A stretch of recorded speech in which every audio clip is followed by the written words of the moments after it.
2021 adalah tahun integritas. The Year of Integrity.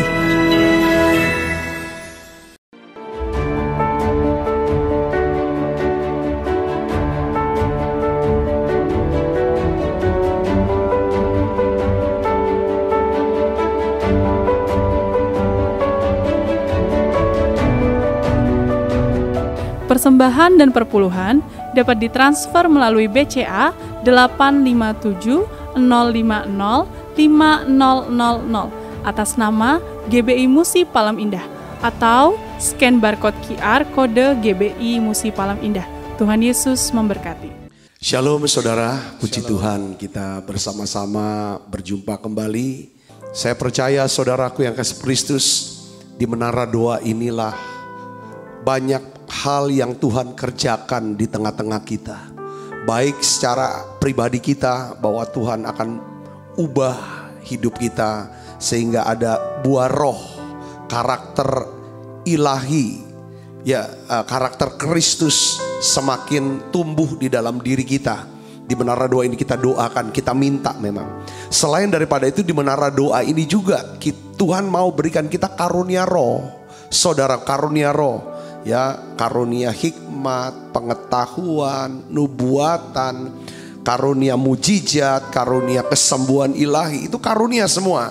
Dan karunia membedakan roh, saudara, semua itu Tuhan berikan lewat. Karena di menara doa ini, saudara, kita doa dengan segenap hati, muji nyembah, kita rasakan hadirat Allah yang begitu kuat. Jadi secara pribadi kita ini bertumbuh. Nah, kalau kita bertumbuh, pasti orang-orang sekeliling kita akan mengalami dampaknya. Juga kita berdoa untuk keluarga kita, untuk gereja, untuk kota, untuk bangsa kita dan bangsa-bangsa. Jadi saudara, menara doa ini memang tempat yang memang Tuhan ingin setiap kita ini ada dan masuk di dalamnya. Bukan cuma kita berjaga-jaga untuk satu bangsa atau bangsa-bangsa, tapi yang Tuhan ingin adalah juga Dia akan mengubah kita. Kalau kita izinkan, Tuhan ubah saya Tuhan, Dia akan ubah setiap kita. Habakuk pasal 2 katakan, ini adalah bicara tentang menara doa, di mana orang yang berjaga-jaga untuk melihat apa yang sedang terjadi dan apa yang harus kita lakukan ketika hal itu terjadi. Nah, ini keuntungan orang-orang yang ada di menara doa. Saya ucapkan terima kasih untuk saudara-saudara yang setia. Hampir setiap hari selalu ada beberapa yang bilang, Pak Sabta, kami sangat diberkati dengan menara doa setiap hari. Yuk kita akan siapkan hati kita akan berdoa. Bapa, di dalam nama Tuhan Yesus, kami bersyukur Tuhan, saat-saat yang indah kami ada Tuhan di menara doa. Kami bisa menikmati saat-saat indah bersama Tuhan di dalam hadirat-Mu Tuhan Yesus. Satu kerinduan hati kami rindu mengalami perjumpaan secara pribadi. Tuhan, kami tanggalkan Tuhan segala sesuatu yang menghalangi, yang menjadi beban-beban kami. Tuhan, satu yang kami rindu Tuhan, jamah dan ubah setiap kami. Tuhan, penuhi setiap kami dengan Roh Kudus-Mu. Tuhan, penuhi kami dengan karunia kami dengan Roh Kudus-Mu, supaya Tuhan Kau perlengkapi setiap kami untuk Engkau pakai Tuhan. Banyak orang bisa diselamatkan lewat hidup kami. Banyak orang bisa diubahkan lewat hidup kami Tuhan. Bapa, di dalam nama Yesus Kristus, mari saudara yang sakit harapkan, inilah saat saudara disembuhkan. Ketika kau berdoa, memuji, menyembah, firman diberitakan. Yes, saudara yang mengharapkan, yang mengalami ikatan-ikatan kuasa gelap, ini saatnya saudara akan mengalami kemerdekaan, kelepasan. Ketika saudara yang mengharapkan pertolongan Tuhan untuk satu terobosan, pemulihan dalam keuangan, bisnis, karir saudara, apapun dalam kehidupan saudara, dalam kehidupan rohani, harapkan di dalam menara doa ini. Doa dengan sungguh-sungguh, datang dengan hati yang hancur.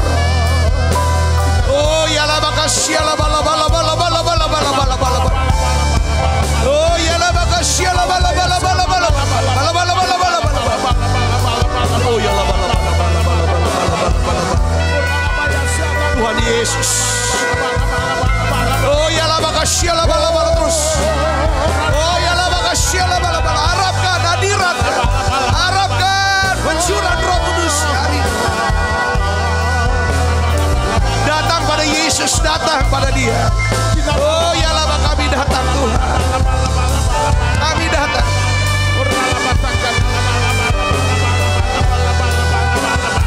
Oh ya lama kasih lama. Oh ya lama. Ku datang Tuhan, baharui hatiku dengan anugerah yang ada padamu.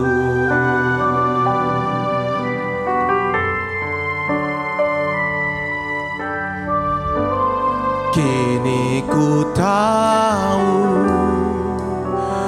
bahwa kelemahanku telah dipatahkan. Yes. Oleh kuasa kasih-Mu.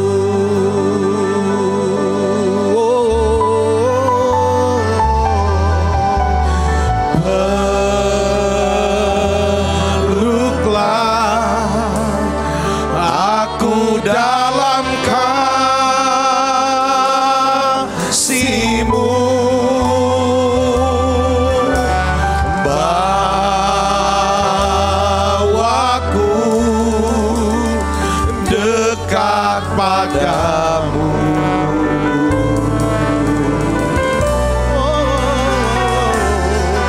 Ku kan bangkit bagai Raja Wali,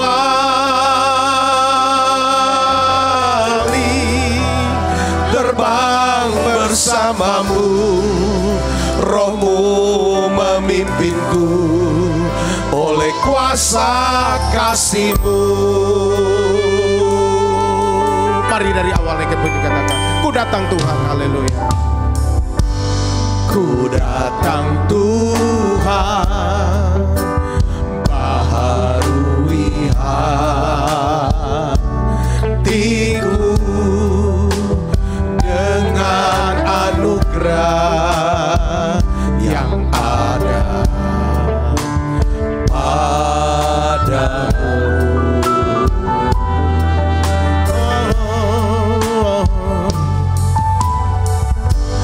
Kini ku tahu bahwa kelemahanku telah dipatahkan oleh kuasa kasih-Mu.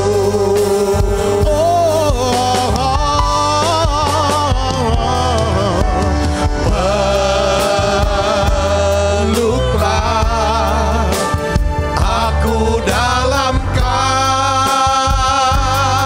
kasih-Mu,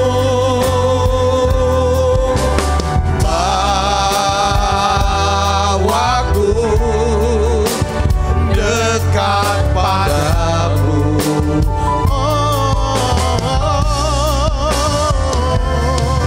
Ku kan bangkit bagai Raja Wali, terbang bersama-Mu, Roh-Mu memimpinku, oleh kuasa kasih-Mu. Ayo sekali lagi saudaraku.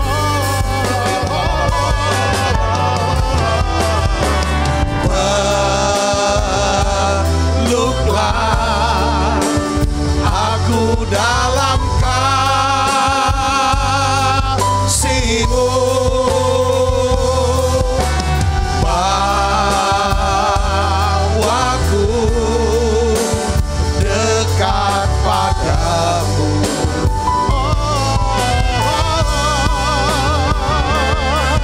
Ku kan bangkit bagai Raja Wali,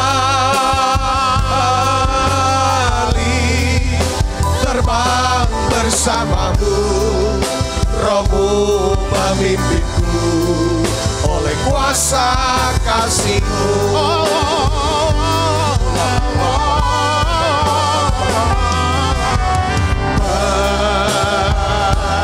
Tuhan Yesus, Aku dalam biarlah urapan kasih-Mu melanda siap kami. Yes, bawa kami Tuhan dekat bawa lebih dekat lagi. Yes,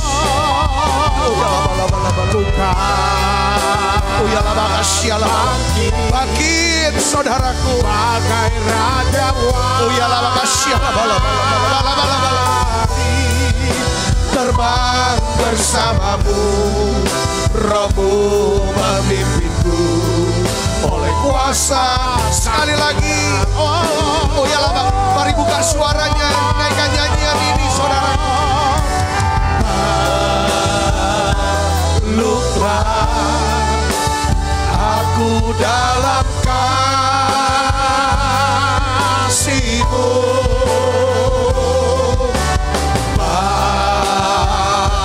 bawaku dekat padamu.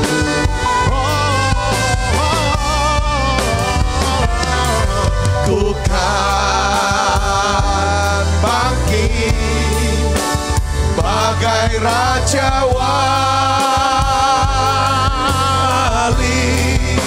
terbang bersamamu, Roh-Mu memimpinku oleh kuasa kasih-Mu. Mari datang sembah Dia.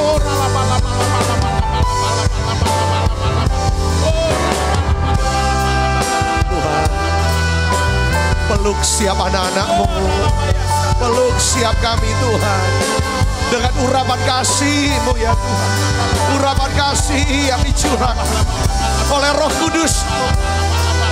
Oh ya lama kasih, kasih ya Tuhan yang melenyapkan ketakutan kami, kasih yang membuat iman kami bisa hidup, bekerja dan percaya. Kami punya Tuhan yang mengasihi kami.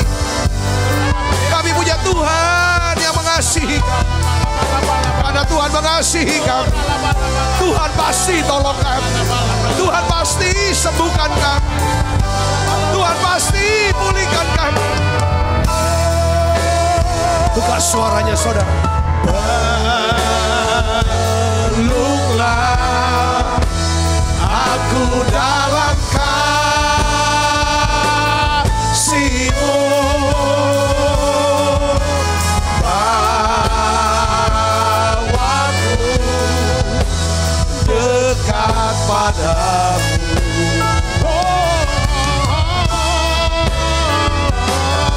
Ku kan bangkit bagai Raja Wali,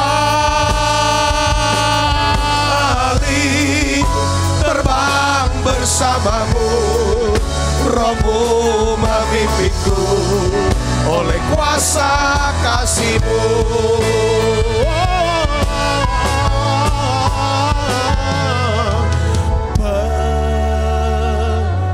Peluklah aku dalam kasih-Mu, bawaku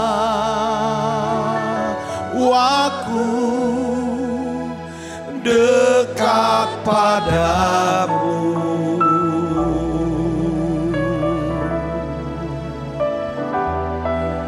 Ku kan bangkit bagai Raja Wali,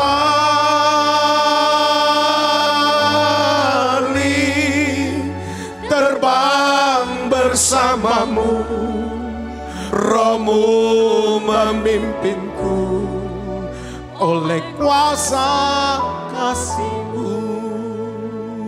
Kita butuh kuasa kasih saudaraku. Kita butuh kuasa kasih Kristus. Mungkin hari-hari ini saudara merasa bersalah.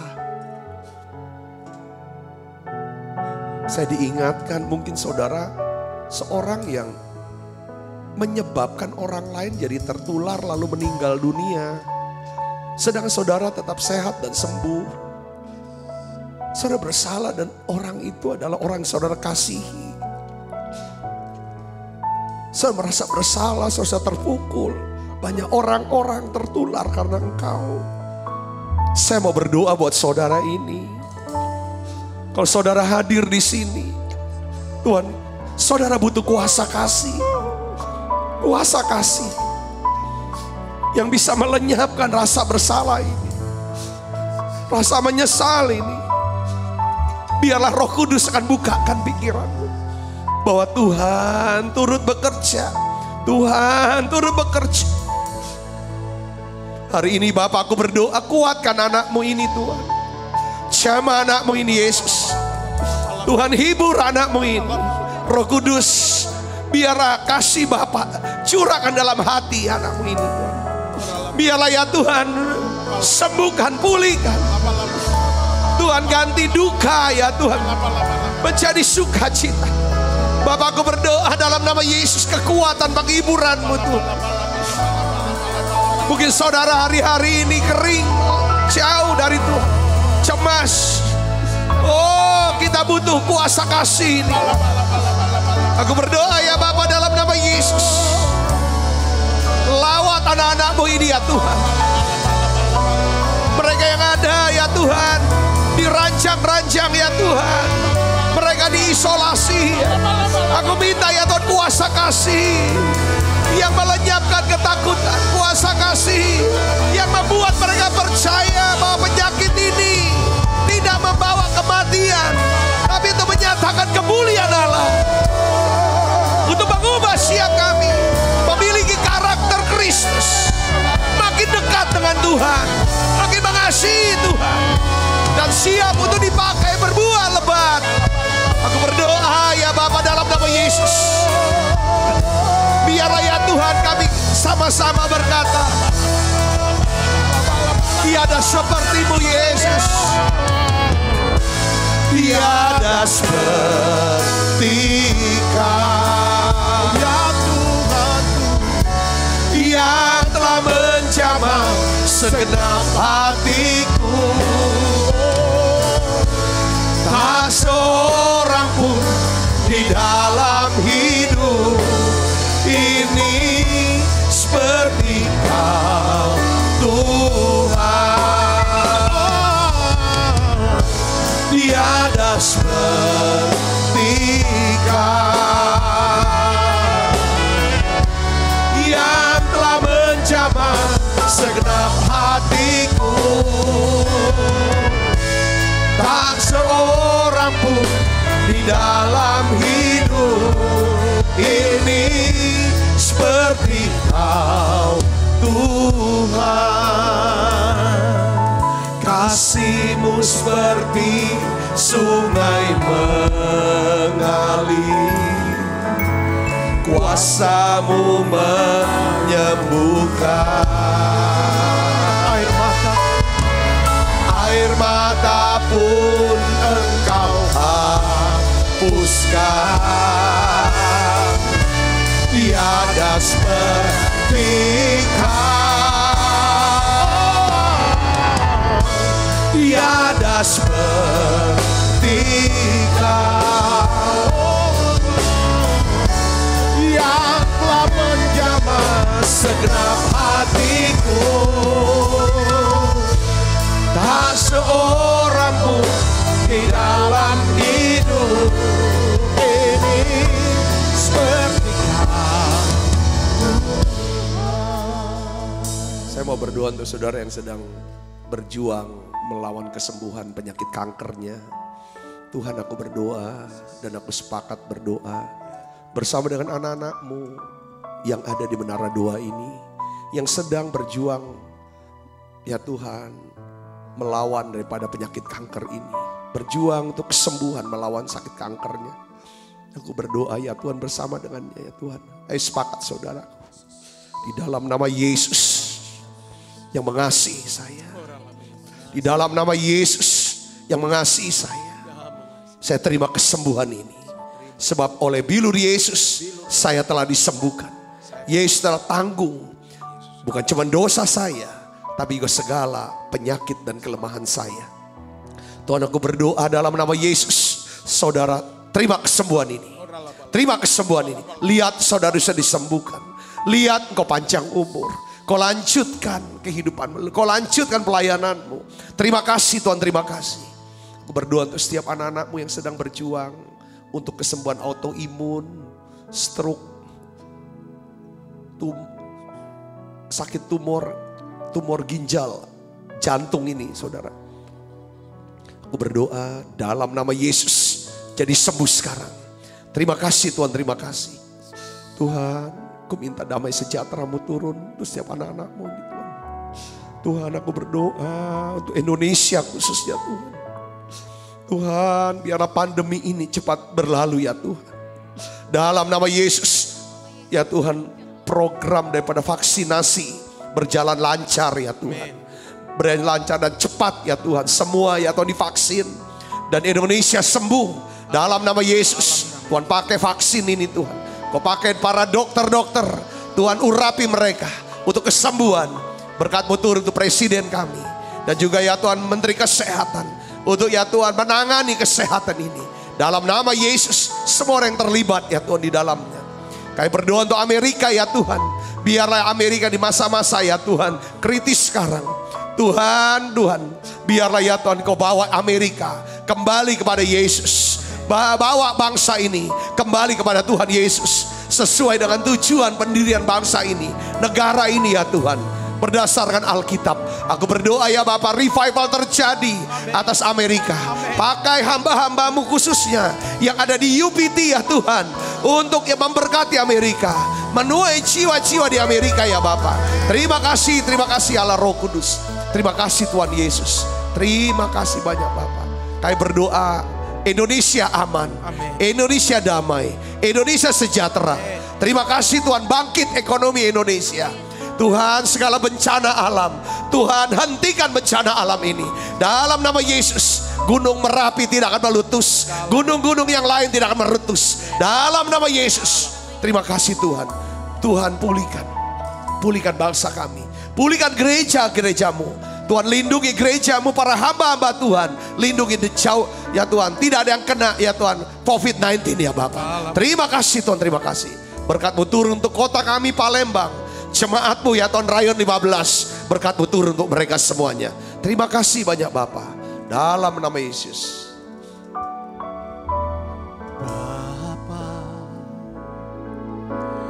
Bapa, ku sembah sujud kepadamu.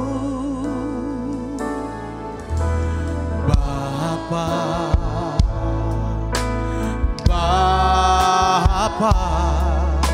ku sembah sujud kepadamu. Sungguh besar dan kudus namamu Bapa. Ku selalu puji namamu. Besar setiamu, rahmatmu di dalam hidupku Bapa. Ku mengasihimu. Sungguh besar dan kudus namamu Bapa. Ku selalu puji namamu. Besar setiamu, rahmatmu di dalam hidupku Bapa.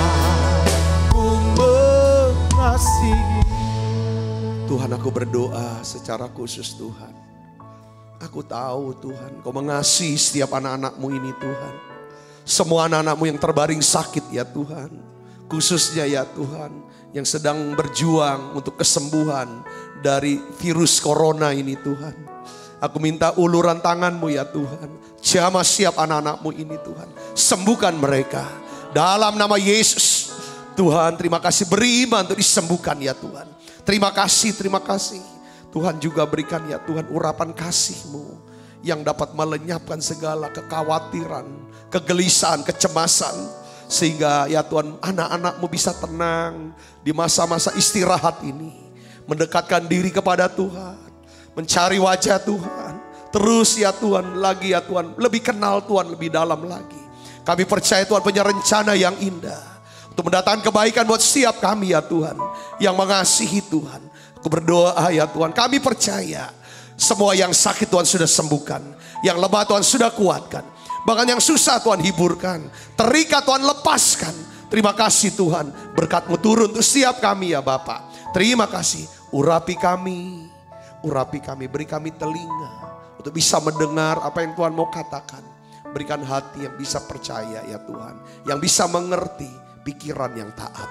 Urapi hamba-Mu untuk dapat menyampaikan pesan firman-Mu dalam bahasa yang sederhana dan mudah dimengerti. Dalam nama Yesus, semoga kita yang siap menerima firman dan hati gembira, sama-sama katakan amin. Silakan saudara duduk kembali. Saudara, hari ini saya ingin bagikan satu judul khotbahnya adalah katakan sepatah kata saja. Jadi kuasa sepatah kata. Saudara, yang kita mungkin saudara sudah sering dengar khotbah ini, tapi saya ingin ajak saudara untuk melihat dari sisi pengertian yang baru. Mari kita buka Alkitab kita dari Matius 8 ayat 5. Ya, ini ada dua perikop. Yesus menyembuhkan hamba perwira di Kapernaum, dan Yesus menyembuhkan ibu mertua Petrus dan orang-orang lain. Kita lihat sini saudara ayatnya, ada banyak pelajaran yang kita bisa petik saudaraku. Ya, saya berdoa saudara akan ambil pelajaran ini, kebenaran ini yang bisa menjadi tuntunan, penuntun untuk hidup kita. Inilah tuntunannya, inilah nasihat Tuhan untuk hidup kita. Alkitab katakan kalau kita dapat tuntunan Tuhan, kalau Tuhan tuntun kita, kita ikutin itu, saudara, maka Dia akan mengangkat kita. Saya berdoa saudara sangat diberkati di tahun 2021 ini, di tengah-tengah masa sulit ini, mata Tuhan tertuju kepada saudara. Saudara diberkati Tuhan. Inilah doa saya, selalu doa saya. Biar Tuhan memberkati saudara secara rohani, saudara makin dekat sama Tuhan, makin mengasihi Tuhan. Secara jasmani saudara bisa sehat, segar, umur panjang. Secara sosial hubungan saudara makin bagus sehingga hidupnya bahagia. Kalau hubungan bagus di rumah, dimanapun ya kan. Yang keempat, saya berdoa supaya saudara diberkati secara keuangan. Saudara bisa ya kan berkati secara keuangan, saudara bisa jadi berkat buat orang lain. Ini doanya. Nah, saya ingin bagikan firman Tuhan ini supaya saudara diberkati. Katakan amin saudara, tidak ada yang lain. Karena saya sangat mengasihi saudara. Selalu saya berdoa untuk saudara. Selalu saudara ada di hati saya. Saya rindu apa yang ada, apa yang bisa. Yang saya punya, saya mau bagikan ke saudara. Jangan saudara itu kerinduan, supaya nama Tuhan dipermuliakan. Saudara hidup penuh dengan syukur. Penuh dengan syukur pada Tuhan. Bisa jadi berkat buat banyak orang. Mari kita akan lihat, ya kan kita belajar dari Yesus saudaraku. Belajar Yesus. Kita baca 1, 2, 3. Ketika Yesus masuk ke Kapernaum, perhatikan, datanglah seorang perwira mendapatkan Dia dan memohon kepadanya. Dari ayat ini aja udah keren. Ayat 6. Tuhan, hambaku terbaring di rumah karena sakit lumpuh dan ia sangat menderita. Yesus berkata kepadanya, aku akan datang menyembuhkannya. Tetapi jawab perwira itu kepadanya, Tuhan, aku tidak layak menerima Tuhan di dalam rumahku.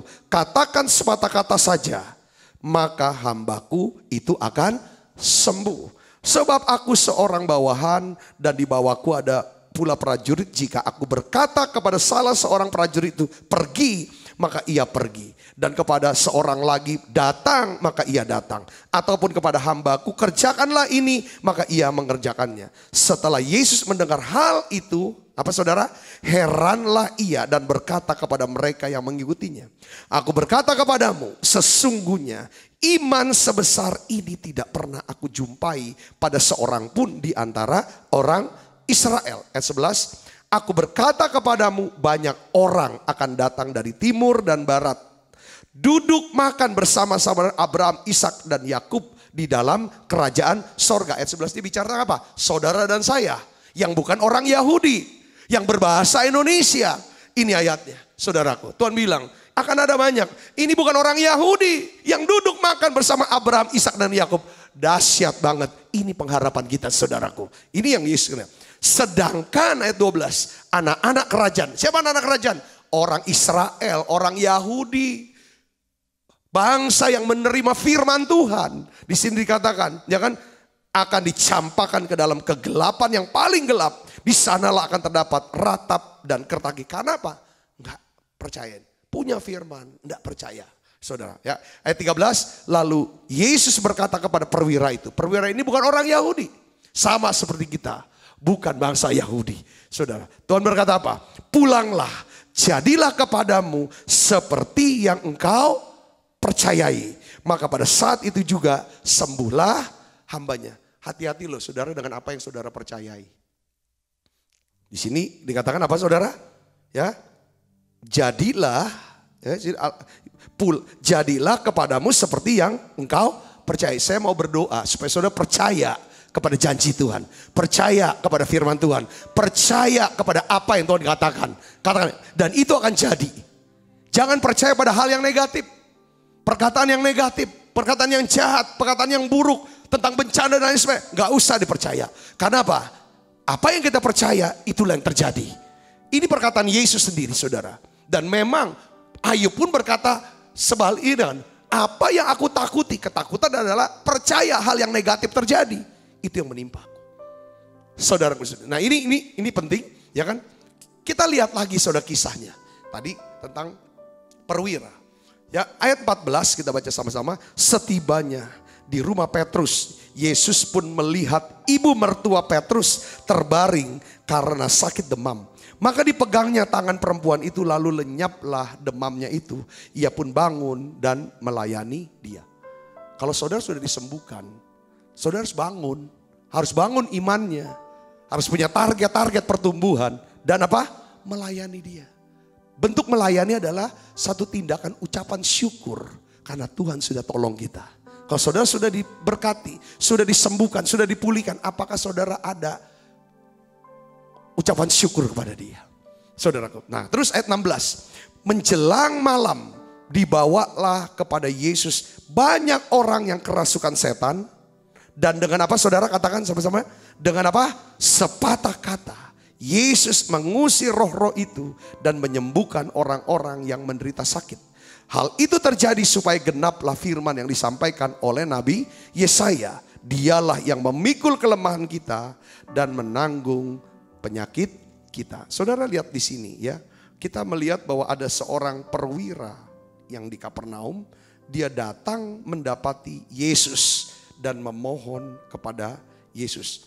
Saudaraku, ini orang bukan orang biasa. Saudara, perwira ini memiliki status sosial yang terpandang di masyarakat. Alkitab katakan dia seorang perwira. Perwira di sini adalah kayak setingkat, mungkin bisa komandan, panglima kodam mungkin saudara. Panglima kodam. Paling kecil itu panglima komandan kodim, daerah militer. Saudara, daerah militer paling tidak. Saudara, orang ini. Karena ini cakupan wilayahnya cukup luas pada waktu itu. Perwira Kapernaum ini saudara. Dia ditugaskan oleh Kaisar Romawi untuk kuasai daerah itu. Saya percaya, saudaraku, kalau dia bisa datang kepada Tuhan Yesus untuk meminta tolong karena dia punya hamba. Saudara, sedang sakit lumpuh. Ya, sedang sakit lumpuh dan sangat menderita. Saya percaya si perwira ini sudah mendengar berita-berita tentang Yesus. Dari Nazaret. Ya, bahwa Yesus banyak melakukan mukjizat kesembuhan. Di mana orang-orang buta melihat. Orang lumpuh berjalan. Orang tuli mendengar. Bahkan orang-orang mati dibangkitkan oleh Yesus. Dia dengar itu. Bahkan saudara, ia juga mendengar beritanya. Bahwa Yesus memberi makan 5.000 orang laki-laki. Mengubah air menjadi anggur di pesta perkawinan. Itu berita itu sampai ke telinga dia. Dan ketika Yesus berada di wilayah daripada tugas dia, wilayah kekuasaan dia. Dia penguasa militer saudara di sana. Tiba di Kapernaum, di sana saudara. Lalu dia datang kepada Yesus saudaraku. So dia datang pada Yesus. Nah, ada paling tidak ada 3 pelajaran penting yang kita akan pelajari saudara di sini. Dari yang kita baca. Sebagai renungan secara singkat saudaraku. Yang pertama yang kita mau pelajari dari pembacaan kita. Dari ayat 5 sampai ayat yang 17 adalah. Saudara, pentingnya mengalami perjumpaan pribadi dengan Tuhan Yesus. Dalam beberapa hari belakangan ini, beberapa minggu belakangan ini saudaraku. Setiap kali saya duduk sendiri. Nyembah, ya biasa siang, habis makan siang, istirahat. Lalu menuju ke sore. Biasanya saya duduk. Saudara, diam, nyembah. Lalu seperti ada pengertian. Tuhan tuh mau setiap kita sendiri dengan dia. Ngalami perjumpaan dengan dia. Saudara, karena setiap orang yang berjumpa dengan Yesus secara pribadi. Orang itu pasti akan mengalami apa? Perubahan hidup. Saya ulangi. Setiap orang yang mengalami perjumpaan secara pribadi. Dengan Yesus, dengan Tuhan. Dia pasti akan mengalami perubahan hidup. Saudaraku. Nah, kita lihat di sini saudaraku yang sebenarnya. Ayat yang kelima. Ketika Yesus masuk ke Kapernaum, datanglah seorang perwira mendapatkan dia dan memohon kepadanya.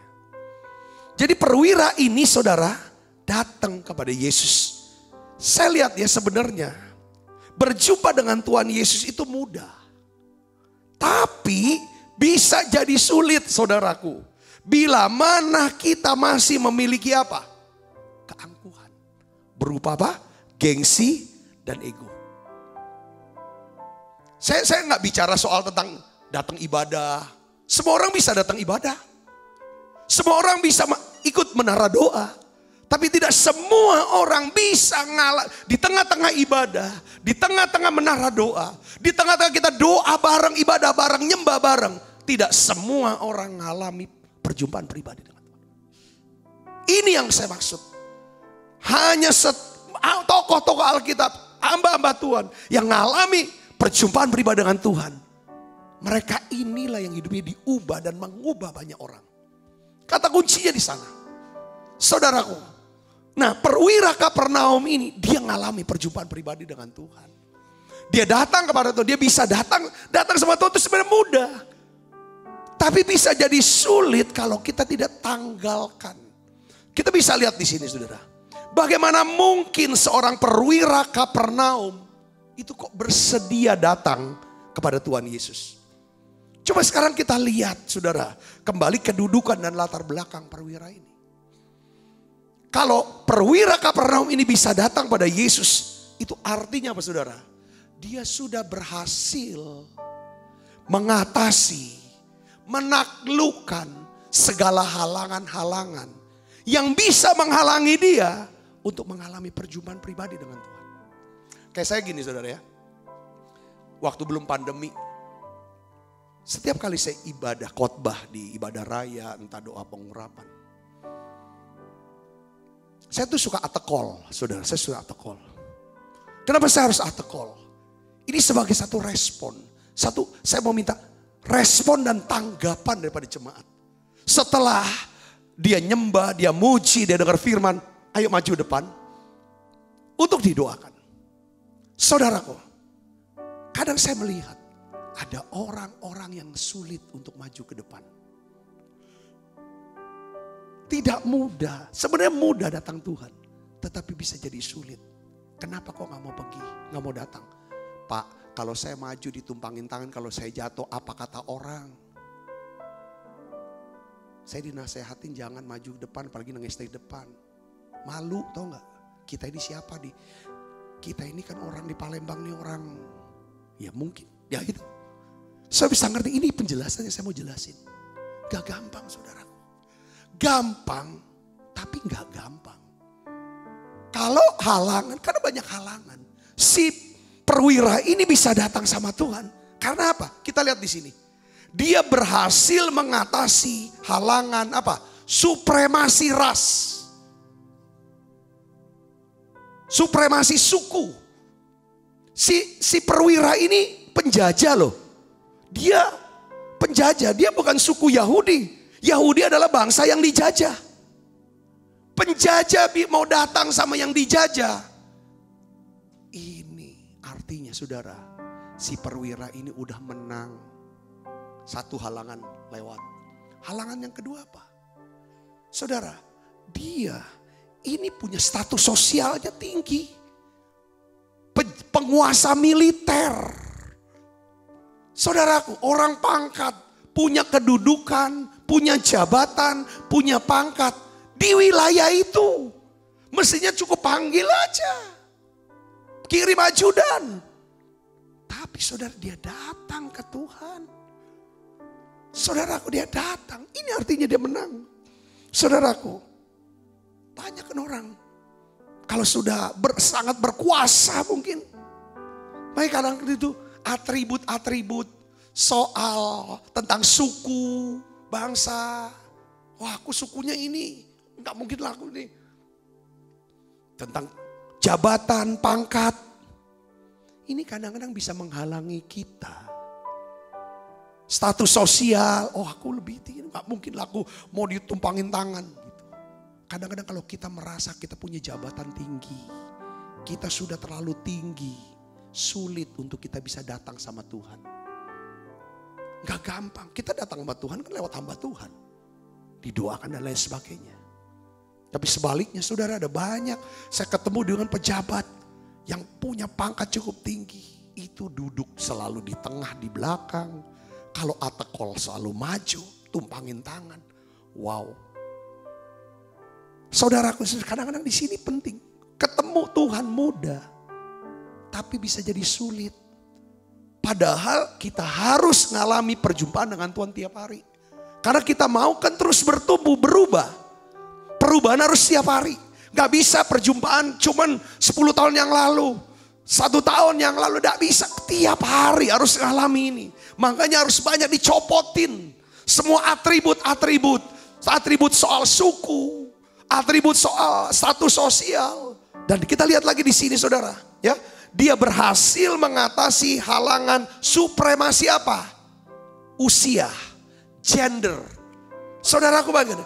Dia memanggil Yesus yang usianya jauh lebih muda. Yesus usianya berapa? 30-an tahun. Seorang pangdam, orang bisa jadi pangdam saudara. Menjadi kapolda, usianya enggak 30 tahun. Pasti usianya 50-an tahun seperti saya. Saudara, itu bentuknya saudara. Bisa panggil Tuhan. Oh ini yang pelajaran ini yang kita pelajari. Setiap orang yang berjumpa dengan Yesus pasti mengalami perubahan. Kalau saudara rindu setiap hari, setiap saat mengalami perjumpaan dengan Tuhan, saudara harus atasi setiap halangan-halangan ini. Kadang-kadang kita gak usah malu lagi, apalagi pendeta itu udah ada pendeta. Masih gak ada pendeta yang berani depan jemaatnya berlutut nangis, tengkurap. Atau ini penting saudara, kita penting ngalami jamahan Tuhan. Semua penghalang-penghalang ini bisa hancur kalau yang di dalam hati kita itu hancur. Hanya orang yang punya hati yang hancur yang bisa ketemu Tuhan. Tanda penghalang ini hancur, yang di sini hancur, hati hancur. Tiada seperti Kau yang telah menjamah segenap hatiku.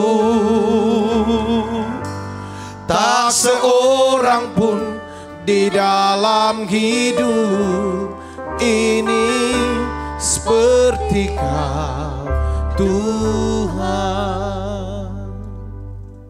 Ini penting menghalang ini. Kenapa penghalang apa saudara? Suku. Ya, kadang-kadang kita punya supremasi hukum, supremasi suku, ras. Ya, wah ras saya ini orang ini, suku ini nih, enggak mungkin. Wah, pendetanya suku ini. Hamba Tuhan, kita punya supremasi apa saudara? Status sosial kita lebih tinggi nih. Derajat kita lebih tinggi. Ya, masa mau dipegangin, mau denger omongan dari dia status sosialnya ini. Makanya Tuhan tuh hancurkan kasta. strata sosial itu. Itu pekerjaan daripada kuasa gelap itu iblis itu. Lihat lagi saudaraku tentang umur. Kadang-kadang juga orang tua sulit untuk bisa mendengarkan kalau pendetanya jauh lebih muda dari dia. Anak masih hijau. Tapi kalau kita bisa halangi semua, kita akan dapat banyak keuntungan. Karena kita berjumpa dengan Tuhan. Ini saudaraku, ini yang harus dah. Kita mau gak sama Tuhan? Ini yang saya dapetin. Pertama, setiap kita harus mengalami perjumpaan pribadi dengan Tuhan. Gak cukup loh saudara, sekali selama-lamanya. Kalau bisa tiap hari. Kalau bisa setiap hari. Kalau pagi saat teduh gak dapet, siang, sore dapet, cari. Menjelang malam cari, ketemu. Hadapin. Kadang kita gak minta apa, cuma mau ketemu. Ubah aku Tuhan. Aku minta buah roh. Aku minta karunia. Buah roh untuk apa? Supaya aku bisa menjadi saksi. Teladan. Hidup. Panutan. Aku minta karunia roh. Supaya aku bisa nolong. Melayani. Jadi berkat. Ya, yang kedua. Pelajaran yang kedua yang kita bisa bahas ada gini. Pentingnya membangun rasa hormat. Dan rasa kagum akan Tuhan. Coba kita lihat saudara, ayatnya saudara ya. Matius 8 ayat 7 sampai 8 di sini. Kita baca 1, 2, 3. Yesus berkata kepadanya, aku akan datang menyembuhkannya. Tetapi jawab perwira itu kepadanya, Tuan, aku tidak layak menerima Tuan di dalam rumahku. Katakan saja sepatah kata saja, maka hambaku akan sembuh. Saudara lihat sini. Ya, ketika Tuhan menanggapi permohonan, ketika perwira Kapernaum ini kan datang ke Tuhan, ya kan, bawa hamba datang ke rumahnya dah untuk, maksudnya hambanya lagi sakit nih, cerita hambanya sakit. Tuhan bilang gini, aku akan datang ke rumah kamu. Tuhan langsung tanggapin perwira ini, ya kan? Tuhan langsung spontan di sini kan, aku akan datang menyembuhkannya. Tuhan Yesus dengan spontan menjawab perwira itu apa? Aku akan datang menyembuhkannya. Saya pada waktu baca ayat ini ibu bapak ya. Saya tuh dapetin kesan begini. Tuhan Yesus itu benar-benar ya saudara. Apa ya? Maksud saya selalu nanggapin. Dan selalu lihat dan nanggapin. Setiap orang-orang yang apa? Yang lemah. Setiap orang yang menderita. Setiap orang yang lemah menderita. Yang mau percaya sama dia. Yang mau mempercayakan hidup sama dia. Yang mau bergantung sama dia. Yang berharap untuk minta ditolong oleh dia. Itu Tuhan pasti tanggapin. Katakan amin saudaraku. Ini yang harus ada di dalam pikiran kita ya. Kalau saudara sudah merasa lemah. Menderita, membutuhkan pertolongan, saudara datang sama Tuhan, saudara harus yakinkan diri saudara bahwa dia Tuhan yang selalu merespon penderitaan kita. Asalkan kita apa? Datang kepada dia, berjumpa dengan dia secara pribadi dan bilang, Yesus tolong aku. Kenapa? Kita lihat di sini saudara. Pada waktu itu kita lihat saudara. Yang dia cari adalah apa? Perempuan bungkuk lah. Orang buta sejak lahir lah. Ada orang yang tangannya gak bisa diangkat. Stroke saudaraku. Dan sekarang ketika seorang perwira Kapernaum bukan orang Yahudi. Datang minta tolong. Dia jelaskan masalahnya. Hamba itu adalah status manusia paling rendah kastanya. Tuhan melihat ini orang punya jabatan tinggi, status sosial tinggi. Tapi yang perhatikan orang yang punya status sosial paling rendah. Di sini Tuhan lihat saudara. Ya kan langsung Tuhan tanggapi. Aku akan datang menyembuhkan dia. Kalau kamu bisa peduli sama orang yang statusnya rendah. Aku Yesus lebih lagi. Katakan amin saudara. Ini penting. Nah kita harus pegang satu hal. Itu yang ditulis Alkitab. Dan kita pegang juga janji. Ibrani 13 ayat 8. Yesus Kristus tetap sama. Baik kemarin maupun hari ini dan sampai selama-lamanya. Kalau dulu Tuhan suka menanggapi permohonan orang-orang yang menderita, orang-orang yang lemah, orang-orang yang berdosa, mereka yang percaya dan berharap sama Dia, sesuai janji firman Ibrani 13 ayat 8.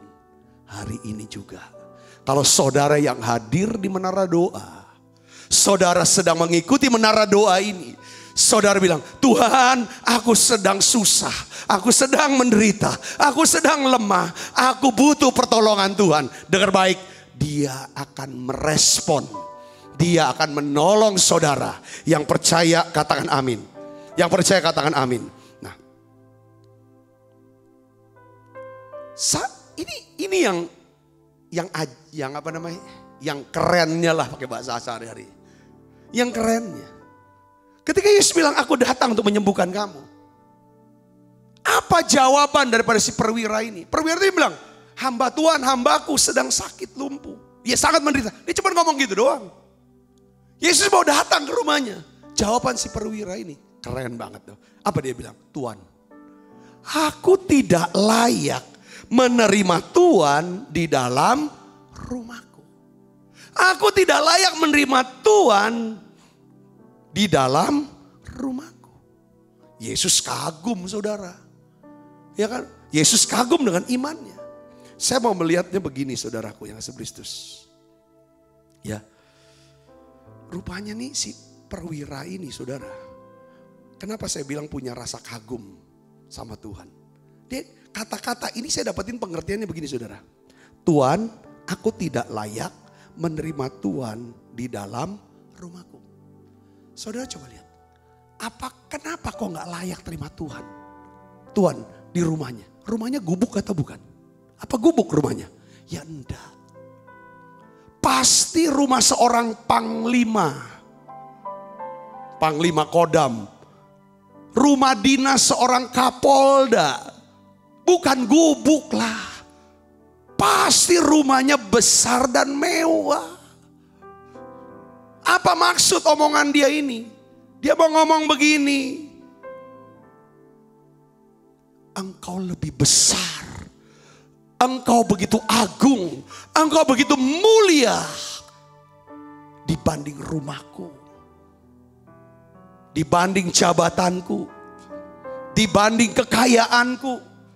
Dibanding pangkatku. Dibanding pangkatku, kedudukanku, status sosialku, rumahku, kekayaanmu. Semuanya. Ya kan? Tidak ada. Dibanding kau. Ngerti gak sudah poin di sini? Di sini dia bilang kagum. Harus punya rasa kagum dan hormat sama Tuhan. Dia lebih kagum sama Tuhan daripada rumah dinasnya. Dia lebih kagum kepada Yesus daripada rumahnya yang mewah. Makanya, oh jangan. Engkau lebih besar dari rumahku yang besar ini. Aku tidak layak terima rumah. Itu pengertian yang saya dapat. Jadi yang membuat saudara Tuhan heran dengan iman si perwira ini adalah karena dia bisa mengatasi, saudaraku, dia bisa mengatasi, bisa melihat bahwa Yesus lebih besar dari jabatan dia. Yesus lebih besar dari kekuasaan dia. Yesus lebih besar dari kekayaan dia. Yesus lebih besar dari umur dia. Yesus lebih besar. Lebih besar dari segalanya. Dia bilang, aku tidak layak terima ke rumah. Kau datang ke rumahku. Kalau kita belum punya rasa kagum yang seperti ini sama Tuhan. Kita masih kagum dengan jabatan kita. Dengan prestasi kita. Dengan kekayaan kita masih kagum. Saudara, dengan diri kita sendiri. Sulit buat Tuhan untuk berjumpa dengan kita. Kita masih terlalu kagum dengan gereja kita mungkin. Dengan harta kita. Ayo, ini pelajaran ini yang saya dapetin saudaraku. Kita masih terlalu kagum dengan, mungkin dengan suami yang hebat, istri yang hebat, anak yang dahsyat. Please, itu boleh, tapi jangan melampaui Tuhan. Boleh, Oh, kita kagum dengan pendeta kita. Boleh. Tapi jangan melampaui Tuhan. Dia bilang, aku tidak layak yang akan menerima engkau di rumahku. Kenapa? Itu bentuk rasa kagum, rasa hormat yang begitu tinggi sama Tuhan. Saya bisa ngerti sini, katakan amin. Katakan amin. Ya, akhirnya dia ngomong apa? Yang ketiga, poin penting 3 ini yang kita ngomong. Saudaraku, pentingnya memiliki target iman yang besar. Apa tujuan target? Target itu adalah bentuk daripada ini loh pengharapan aku. Kalau ada pengharapan pasti didoakan dan diupayakan untuk dapat. Saudara gak akan pernah dapatkan apa yang tidak saudara harapkan. Kebanyakan itu. Karena apa yang kita harapkan pasti kita akan doakan. Kita akan usahakan. Yang mengerti katakan amin saudara itu. Karena kita berjumpa dengan Tuhan. Di mana? Di titik pengharapan kita. Bahwa si perwira bisa berjumpa dengan Yesus secara pribadi karena dia punya pengharapan. Pengharapan apa? Ingin berjumpa dengan Tuhan. Kalau dia tidak pernah punya pengharapan untuk berjumpa dengan Tuhan, dia gak akan pernah berjumpa dengan Tuhan. Ibu bapak sudah dapat poinnya sini. Harus ada target iman yang besar. Dia katakan, Tuhan, aku tidak layak menerima Tuhan dalam rumahku. Katakan sepatah kata saja, maka hambaku akan sembuh. Jadi saya melihat saudaraku yang serius, penting kita punya target iman yang besar. Caranya gimana? Ya seperti pelajaran perwira Kapernaum. Apa yang membuat Tuhan memuji daripada si perwira Kapernaum yang imannya begitu besar? Ada 3. Ini yang harus kita tingkatkan. Pertama, dia memiliki apa? Kerendahan hati. Perwira ini punya kerendahan hati. Betul gak saudara? Orang yang rendah hati, saudara, pasti dia punya rasa kagum, rasa hormat sama pribadi Tuhan. Kalau kita sudah punya rasa hormat, rasa kagum akan pribadi Tuhan, maka kita mau dengarkan suara Tuhan, suara firman-Nya. Ini kuncinya di situ. Makanya dia berkata, katakan sepatah kata saja. Kalau kita tidak punya kerendahan hati, kita akan terus gak mau copotin yang namanya bintang jasa, pangkat, atribut, daripada suku, gender, usia, kecerdasan, semua kita masih melekat. Kalau orang rendah hati, saudara, dia copotin semua untuk bisa ketemu dengan Tuhan. Orang yang rendah hati pasti punya rasa kagum, rasa hormat sama pribadi Tuhan. Orang yang punya rasa kagum dan hormat, kalau Tuhan bicara, dia pasti mau mendengarkan. Ini samalah dengan kita manusia ya. Kalau kita nih sombong, kita ngerasa lebih tinggi dari orang itu. Kita gak ada rasa hormat sama orang itu. Kalau kita gak punya rasa kagum dan hormat, kita gak akan pernah mau dengerin. Kita gak pernah mau dengar ketika dia ngomong sama kita. Apalagi bentuknya nasihat. Gak mungkin. Jadi kata kunci dalam hidup kita ini sebenarnya 3 saudara. Kalau kita mau mengalami pertumbuhan rohani, saudara saya, kita harus miliki yang namanya apa? Kerendahan hati. Kerendahan hati apa? Kalau Tuhan percayakan kita dengan pangkat, jabatan, kekuasaan. Tuhan percayakan kita dengan kekayaan. Tuhan percayakan kita dengan umur yang lebih tua. Tuhan percayakan kita, saudara, dengan segalanya. Biarlah itu untuk memuliakan Tuhan. Ketika itu harus diletakkan untuk kita bisa berjumpa dengan Tuhan melalui mungkin orang yang lebih muda, sesuatu yang apapun. Lakukan itu, tanggalkan itu. Dan kita tahu bahwa ketika Tuhan lihat imannya besar, dia bilang gitu, pulang. Jadilah menurut imanmu. Hambanya sembuh. Dan menurut daripada cerita sejarah Alkitab, katanya komentari, bahwa si perwira ini, dia bilang diperkirakan adalah perwira Cornelius. Dan dia yang di Kisah Para Rasul pasal 10, dia adalah siapa? Salah satu tokoh gereja di Roma. Dialah orang pertama. Saudara, sebenarnya si perwira Kapernaum ini adalah orang yang apa? Orang yang suka nyumbang, bangun rumah ibadat. Kalau orang suka nyumbang, biasanya pride-nya lebih tinggi loh. Minta dihormati, diistimewakan. Coba aja lihat saudara. Jangan, ya kan kalau kita sudah bisa bantu orang, sebenarnya kita punya saham. Jadi penguasa untuk hidup orang itu. Saudara lihat sini. Ya kan? Kalau kita baca di kisah Injil Lukas, dia minta tolong para imam, tua-tua Yahudi. Dia layak engkau tolong Tuhan. Karena dia sudah membantu pembangunan rumah ibadat kami. Dan memang kisah para 10, dia kata, doamu dan sedekahmu sudah sampai ke hadapan Tuhan. Jadi orang ini orang murah hati. Orang bisa murah hati, tapi orang murah hati belum tentu rendah hati loh. Saudaraku, tapi dia murah hati dan rendah hati ini. Ya ini harus kita belajar. Ini kan tahun 2021 ada tahun integritas. Saya mau bahas tentang integritas itu.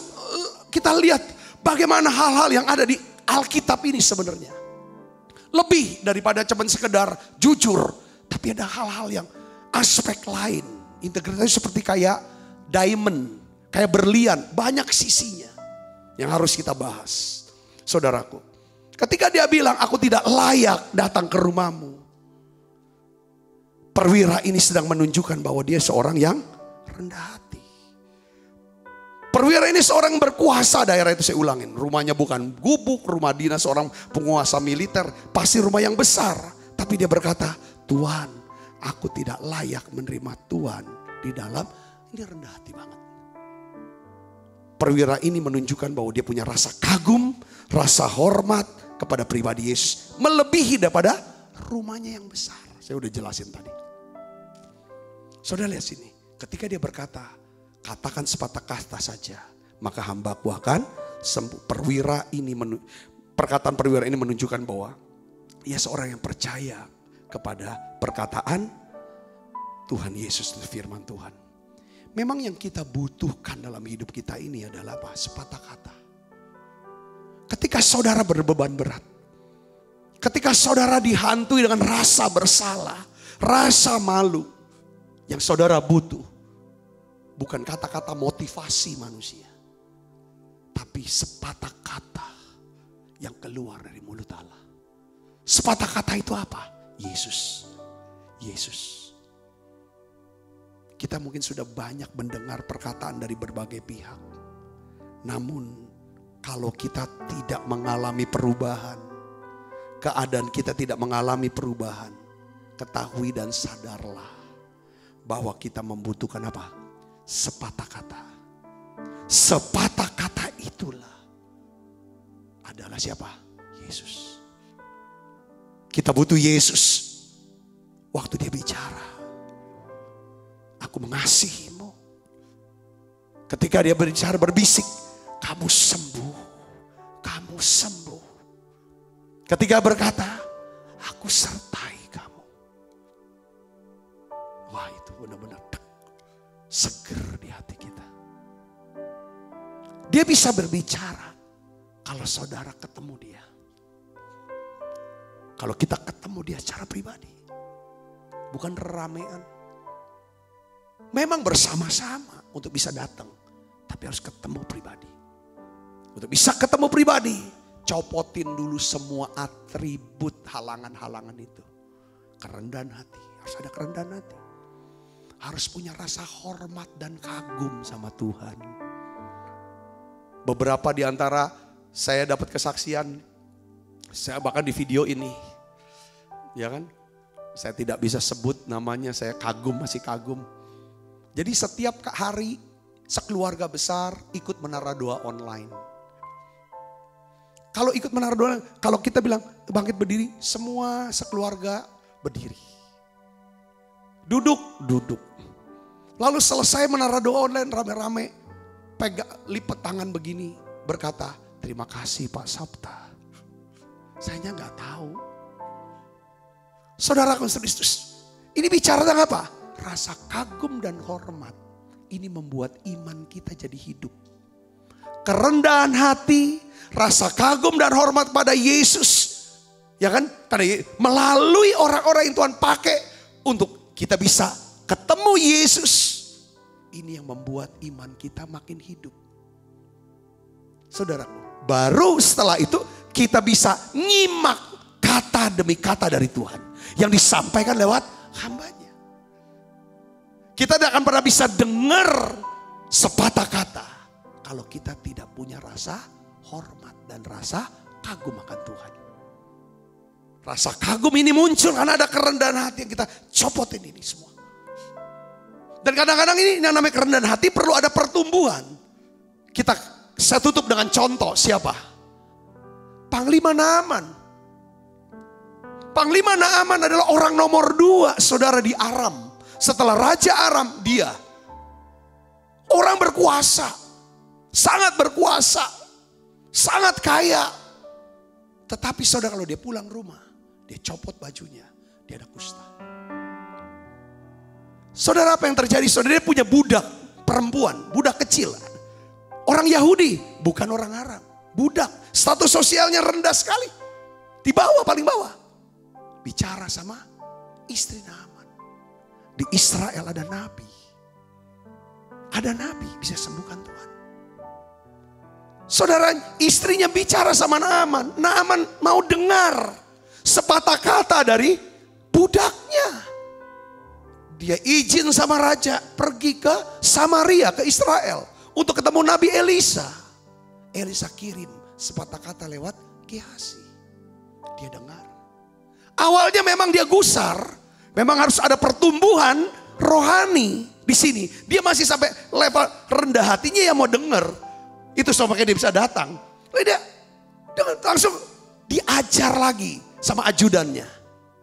Tuan, kalau nabi itu memberi perintah untuk melakukan yang sulit, Tuhan pasti lakukan. Kan ini gak sulit. Kenapa Tuhan marah-marah untuk mandi di sungai Yordan 7 kali? Dia dengarkan itu sepatah kata dari ajudannya. Lalu dia ikuti kata-kata daripada Nabi Elisa yang adalah firman Tuhan. Dia turun ke sungai Yordan. Dia copotin semua. Tanda jasa, tanda pangkat, semua bajunya. Semua yang menutupi dia. Bahwa dia kusta. Dia buka semua. Semua orang kaget. Oh rupanya Tuhanku parah bener dalamnya. Kita lihat depannya hebat, dalamnya. Saudaraku Yesus ketika dia mandi sampai 7 kali. Dia sembuh. Luar dalam dipulihkan. Katakan amin saudaraku. Bukan sungai Yordan yang sembuhkan dia. Bukan sungai Yordan. Tapi apa? Sepatah kata itu. Sepatah kata itu. Kadang-kadang kita butuh sepatah kata.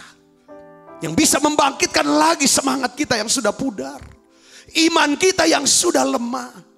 Sepatah kata ini. Kita butuh saudara. Hari ini saya berdoa. Biarlah saudara menjadi orang yang ngerti. Kalau kita mau terus bertumbuh. Terus kita ingat. Belajar seperti perwira Kapernaum. Dia seorang yang rendah hati. Dia punya rasa kagum hormat kepada pribadi Yesus. Lebih daripada apa? Rumahnya yang besar. Jabatannya. Pangkatnya. Kedudukannya. Karena dia punya rasa hormat. Dia mau dengarkan. Walaupun itu satu patah kata saja. Apalagi banyak kata. Pasti dia mau dengar. Satu kata aja saya mau dengar. Itu istilahnya ke sana. Tuhan Yesus berkati saudara. Kita akan bangkit berdiri. Kita akan nyembah. Ku kagum hormat akan Engkau. Ku kagum hormat akan Engkau. Kau Allah yang layak dipuji. Ku kagum akan Engkau. Ku kagum hormat akan Engkau. Ku kagum hormat akan Engkau. Kau Allah yang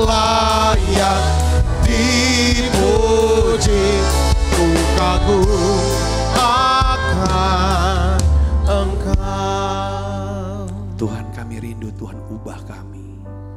Kami ngerti sekarang bahwa kami butuh mengalami perjumpaan pribadi dengan Tuhan. Karena setiap orang yang mengalami perjumpaan pribadi dengan Tuhan, hidupnya diubahkan.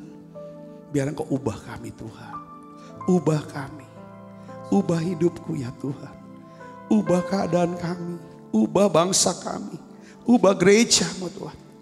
Ubah, selamatkan ya Tuhan. Selamatkan ya Bapa. Selamatkan ya Tuhan. Tuhan, ampuni ya Tuhan. Dosa dan salah kami. Ampuni. Tiap kali kami makan perjamuan kudus, kami ingat. Kami butuh anugerah-Mu yang lebih besar.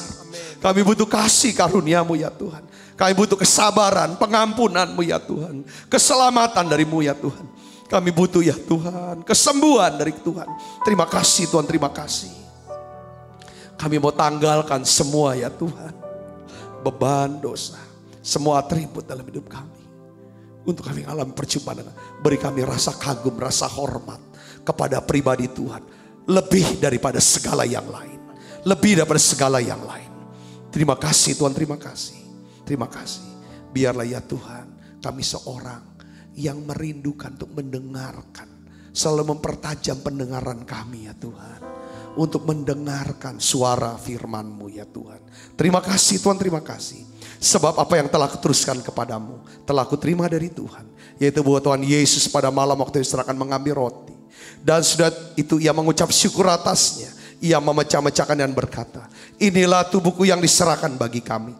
Perbuatlah ini menjadi peringatan akan aku. Saudaraku, bukankah roti tangan kita dan persoalan kita dengan tubuh Kristus? Mari kita makan dalam.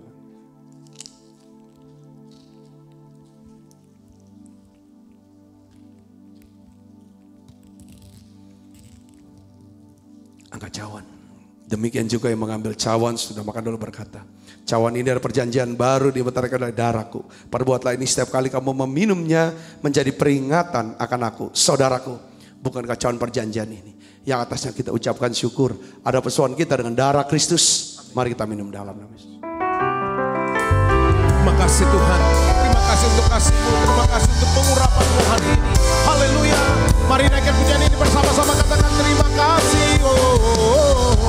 Terima kasih Yesusku buat anugerah yang Kau beri. Sebab hari ini Tuhan adakan syukur bagimu.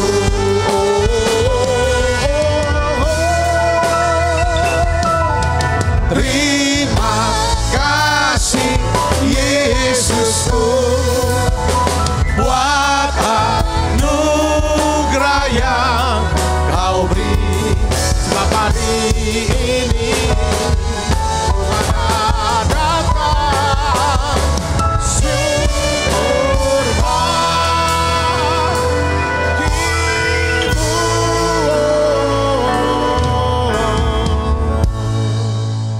Mari buka kedua tangan kita, arahkan hati pandang kita ke surga untuk menerima berkat dari Allah. Kekasih Kristus, terimalah berkat yang berlimpah-limpah daripada Allah Bapa. Di dalam anaknya yang tunggal Tuhan kita Yesus Kristus. Persoalan yang manis seperti Roh Kudus menyertai saudara semua. Mulai daripada saat ini sampai Yesus datang menjemput kita dengan permai dan sampai selama-lamanya. Semua kita yang percaya dan berkati sama-sama katakan amin. Kau berkati saudara.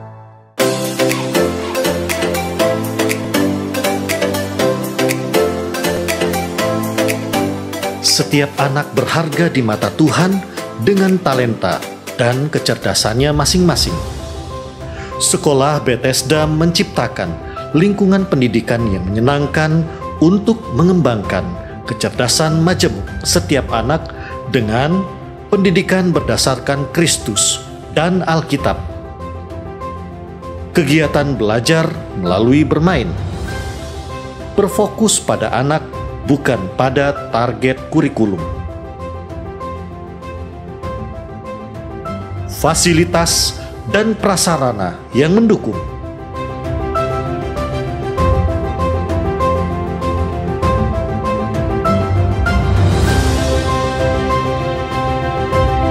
Menerima pendaftaran siswa baru tahun ajaran 2021-2022. Pendaftaran dapat menghubungi Mary 0897 8617 009, Caroline 0813 6638